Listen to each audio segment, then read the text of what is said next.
Kansas City, 1935. A time of gangsters, jazz, and secrets. On January 2nd, a man walked into the hotel president. He was tall, he had a scar on his scalp, and he had no luggage, just a comb, a toothbrush, and toothpaste in his pocket. He signed the name Roland T. Owen. He asked for an interior room high up. He was given room 1046. 4 days later, he was found butchered in that room. The door was locked from the inside. And with his dying breath, he told the police, "Nobody hurt me." Who was he? Who was the mysterious Don? And why did he protect his killer? Today we unseal the file on the impossible murder of room 1046. This is Dark Files Unsealed. From the moment he checked in, Roland T. Owen behaved strangely. He lived in the dark. He kept the shades tightly drawn and the single lamp dim. The maid, Mary Soptic, entered to clean. Owen was sitting in the dark, staring at the wall. He seemed afraid. He told her, "Leave the door unlocked.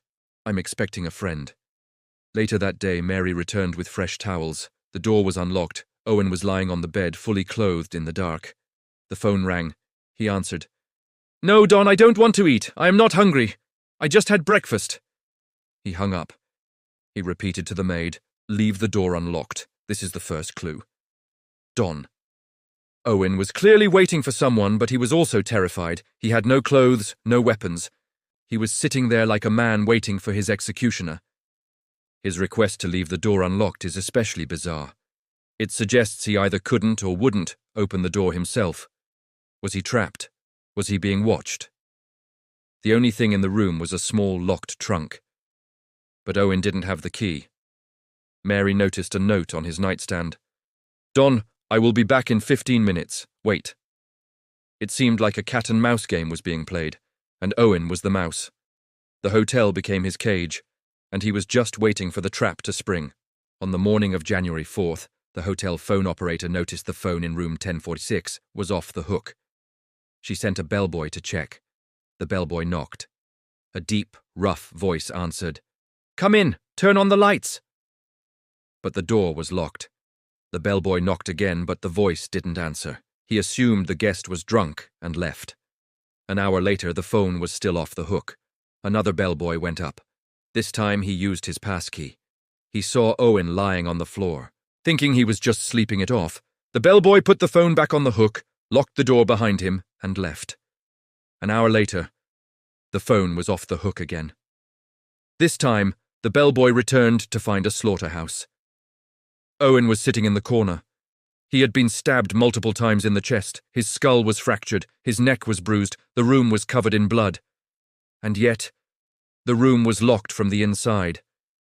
The only other way in or out was the window, but room 1046 was on the 10th floor, with no signs of entry.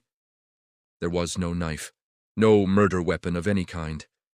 The contents of Owen's pockets, his comb and toothbrush, were gone.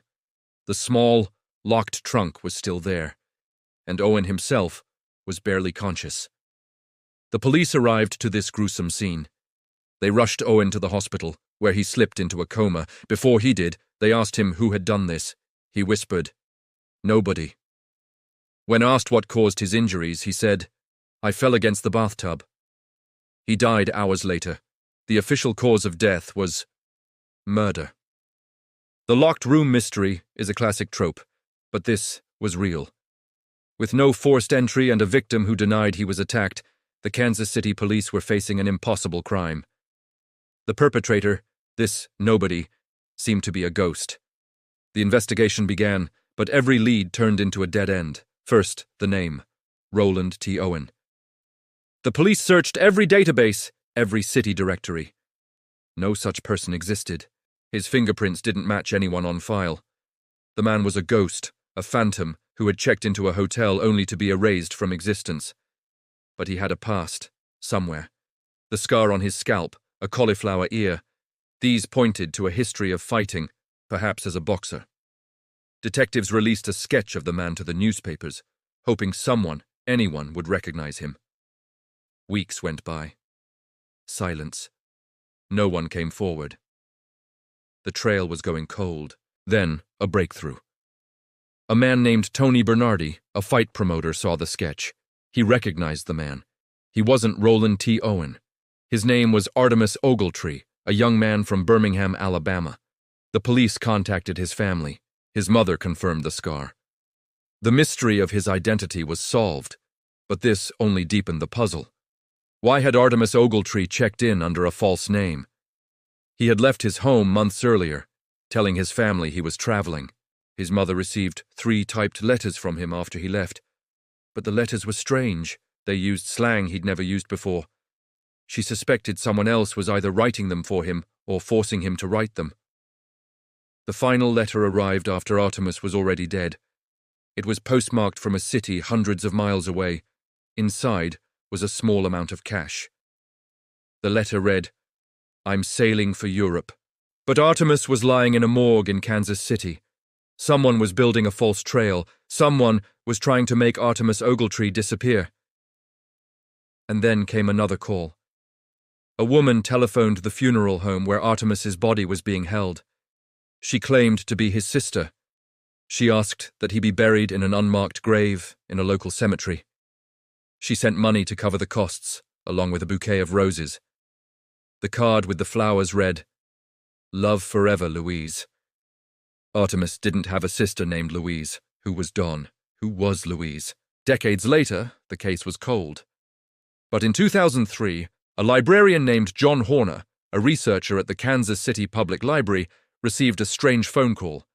An anonymous woman claimed to have a box of old newspaper clippings belonging to a deceased relative. Inside that box was an article about the murder of Artemus Ogletree.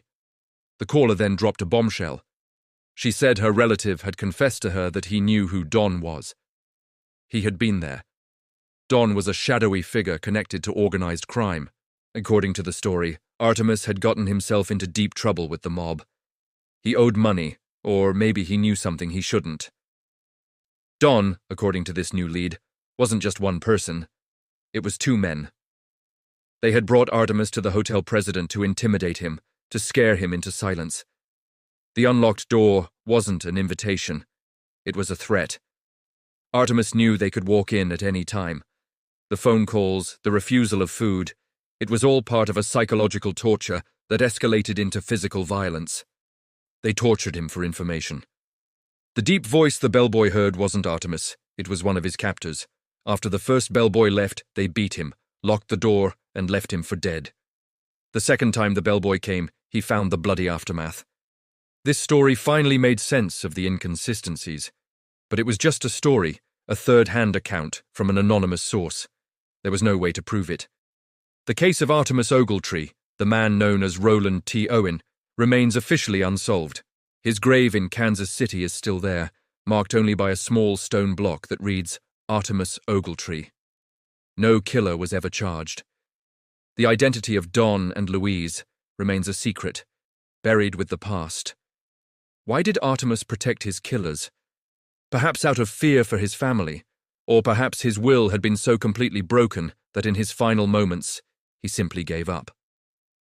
The mystery of Room 1046 is a chilling reminder of a time when justice was fleeting and secrets could be locked away forever. A story of a man who checked into a hotel and vanished, leaving behind only bloodstains and unanswered questions.